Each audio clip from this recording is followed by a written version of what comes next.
Prophétie numéro 1. Le changement de société. Dans 2 Timothée 3:15, nous mettons en garde contre des temps dangereux à venir. C'est une description alarmante de la société dans laquelle nous vivons. Les hommes sont amoureux de leurs idées fausses, de leurs codes, de leurs pratiques et de leurs organisations. Ils blasphèment, désobéissent aux parents, à leurs ingrats et impies. Par conséquent, si le respect et le lien se perdent dans un monde obsessionnel, c'est une idée fausse. Nous vivons dans une époque marquée par l'égocentrisme, où le « je » prévaut tout le temps. Cette culture de l'amour-propre n'est pas un sentiment sain d'estime de soi, mais plutôt un narcissisme dépossédé, qui donne désormais la priorité aux désirs individuels plutôt qu'à leur bien-être. À notre époque, les relations et les communautés sont éclipsées par la localisation personnelle et la qualité matérielle. La créature nous pousse, après nous être déjà aimés nous-mêmes, notre péché et notre convoitise, à nous concentrer sur l'amour de notre famille et de nos proches, en leur donnant la priorité. Cet égoïsme se manifeste de diverses manières, comme la trahison, l'entêtement, le dévouement et la recherche de personnes fidèles dévouées à Dieu. Vivant dans une société qui déforme le bien et le mal, nous célébrons ceux qui étaient auparavant considérés comme inacceptables. Le métier de Timothy est basé sur le souci de notre monde d'aujourd'hui, où les lieux temporaires ont toujours privilégié la spiritualité et la dévotion. Prophétie numéro 2. Le début des chagrins. Nous présentons la voie des douleurs, un passage à travers une série d'événements qui augmentent en fréquence et en intensité. Ces événements, comme les guerres, les hamacs, les pestes et les motos, sont les précurseurs d'un récit divin qui se déroule sous nos yeux. Dans le cas, par exemple, des motos, leur fréquence et leur intensité ont considérablement augmenté. Ce phénomène tangible illustre le métier du début de la douleur. À partir du symbole 20, nous observons une augmentation du nombre et de la gravité des motos à travers le monde, indiquant un point critique dans la lignée de la divinité.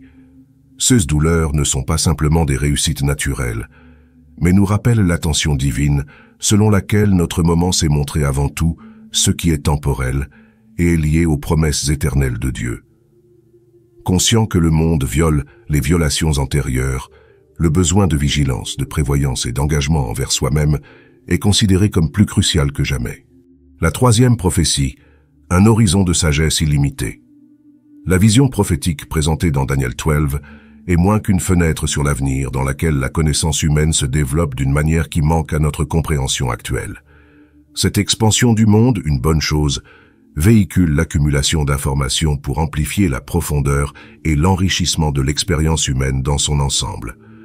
Se décomposant lentement et examinant la lenteur de notre époque, cette profession a révélé de multiples dimensions qui se tissent dans le tissu de notre existence contemporaine, promettant une transformation radicale de CE que signifie apprendre, entendre et vivre. Dimension technologique et scientifique.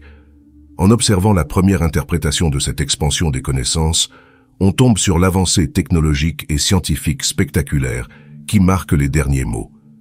De l'éclat de la révolution industrielle, qui a irrévocablement modifié le paysage de la production et du travail humain, aux merveilles de l'ère informatique et numérique, qui ont reconfiguré nos nouvelles formes de communication, d'interaction et de perception du monde, nous nous trouvons plongés dans une mer croissante d'innovation. Ce flux constant élargit non seulement nos capacités à manipuler l'environnement physique et virtuel, mais a également amélioré notre compréhension du cosmos, des particules subatomiques aux vastes étendues des planètes galactiques.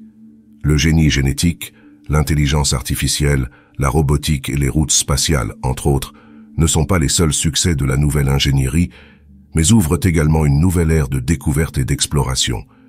Nous sommes sur le point de révéler des mystères que nous avons constamment cachés pendant des milliers d'années, promettant non seulement des avancées matérielles, mais aussi une expansion sans précédent de notre nouveau cosmos. Dimension spirituelle et éthique. Pour d'autres raisons, la profession sera liée au domaine de l'esprit, suggérant un désespoir et un approfondissement de la conscience spirituelle et éthique. À une époque définie par l'instantanéité et l'ubiquité de l'information, un accès sans précédent aux saintes écritures et aux traditions mystiques du monde entier a favorisé une révolution spirituelle silencieuse et profonde. Cette démocratisation du Saint-Sacrement a permis à des individus de toute latitude de se lancer dans des voyages de découverte de soi et de réflexion spirituelle, avec des outils qui, bien que petits, sont inaccessibles à la majorité. Cette renaissance spirituelle atteint ma lecture ou mon étude. C'est une vocation que vous viviez plus pleinement et consciemment, parce que vous manquez la connexion avec la divinité, et entendez que vous vivez dans un univers imprégné de sens. La disponibilité de textes anciens et contemporains, ainsi que le dialogue interculturel et interreligieux facilité par les plateformes numériques, crée une mosaïque de compréhension spirituelle qui enrichit nos vies, nous mettant au défi de vivre avec plus d'authenticité, de compassion et de sens. Une synthèse transformatrice. L'interaction entre ces dimensions de la connaissance technologique, scientifique et spirituelle éthique réside dans la véritable promesse de la profession de Daniel. Nous ne nous contentons pas d'accumuler des données ou d'enregistrer des enregistrements technologiques. Nous sommes au seuil d'une ère où la connaissance devient sagesse, où science et spiritualité dialoguent dans la recherche du respect des questions fondamentales de notre existence. Cette synthèse transforme notre invitation à contempler un avenir dans lequel l'humanité utilise sa compréhension élargie du monde non seulement pour progresser dans le domaine matériel, mais aussi pour cultiver un sentiment plus profond de connexion, de responsabilité et d'émerveillement envers la création. La profession de notre esprit a envisagé une société dans laquelle l'innovation technologique est équilibrée par un engagement éthique et spirituel, marqué par le début d'un chapitre de l'histoire humaine caractérisé par une connaissance et une vérité bien intégrées. En bref, la troisième prophétie nous offre une vision d'un avenir dans lequel l'épée humaine commence et réconcilie les ambitions de la science, de la technologie, de la spiritualité et de l'éthique, déclenchant une ère d'illumination sans précédent. Notre envie d'embrasser cet horizon de possibilités avec un esprit ouvert et un cœur bien disposé, prêt à participer activement à la création d'un monde dont la connaissance nous permet d'avoir une compréhension plus profonde de nous-mêmes, du passé et du futur.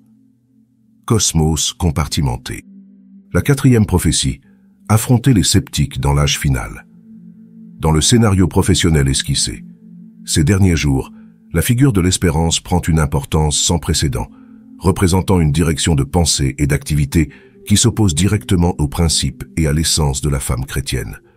Ceux individus, caractérisés par leur rejet et leur moquerie des enseignements du Christ et de tout ce qui représente le divin, sont animés par une force contraire à l'essence de l'Évangile, identifiée par les Saintes Écritures comme l'esprit de l'Antéchrist. Si vous essayez d'altérer la conviction de vos croyances, vous déstabiliserez les piliers pour qu'ils restent vivants et pleins d'espoir. Face à une telle situation, un appel sans équivoque a été lancé à la communauté des champs, maintenir une fermeté inaltérable dans la foi. Cette exhortation est claire dans le simple acte de résistance, vous invitant à vous souvenir et à embrasser les promesses éternelles données par Dieu, ainsi qu'à contempler sa patience et sa compassion infinie dans le traitement de sa création. La réponse des croyants aux défis posés par les sceptiques doit ouvrir la voie à la vérité authentique qui réside en Dieu. Ce récit profond affirme que personne ne met en garde contre les tentations et les obstacles qui surgissent sur le chemin du salut s'il rejette également la mission essentielle que doivent remplir ses croyances en ces temps de foi. Nous vous invitons à adopter une posture d'alerte spirituelle, à vous immerger plus profondément dans les eaux de la nature et à affronter les attaques du cinéma et de l'incrédulité avec courage et sagesse. Cette ère finale se présente non seulement comme une période de désespoir, mais aussi comme une opportunité pour la divinité de démontrer la véritable essence et la force de notre dévotion à Dieu. Les sceptiques des derniers jours, avec leurs doutes et leurs moqueries, ne sont pas de simples antagonistes dans ce récit spirituel. Ils représentent la preuve vivante du combat entre la foi et le découragement, entre la certitude divine et l'incertitude humaine. Les camps sont appelés non seulement à résister aux influences négatives, mais aussi à les surmonter en faisant preuve d'une foi inébranlable, d'un amour inconditionnel et d'une espérance éternelle. Cet acte non seulement rejette les circonstances de sa propriété, mais offre également un témoignage possible à ceux qui, perdus dans la confusion du monde contemporain, perdent un rayon de lumière qui leur donne la vérité. En conclusion, Ce trimestre avait pour objectif de nous confronter à une vision complète et multiforme de la fin des temps, une époque où la foi sera mise à l'épreuve autant que nécessaire. Nous découvrons que, face à la création du scepticisme et du mépris du sacré, nous avons la responsabilité d'être un renouveau, un engagement inconcevable et un amour qui transcende les barrières du cinéma et du doute. Lorsque nous violons ces croyances avec grâce et conviction, non seulement nous prenons en charge notre persévérance, mais nous ouvrons également la voie à la découverte de la vérité immuable de Dieu dans un monde qui a besoin de rédemption.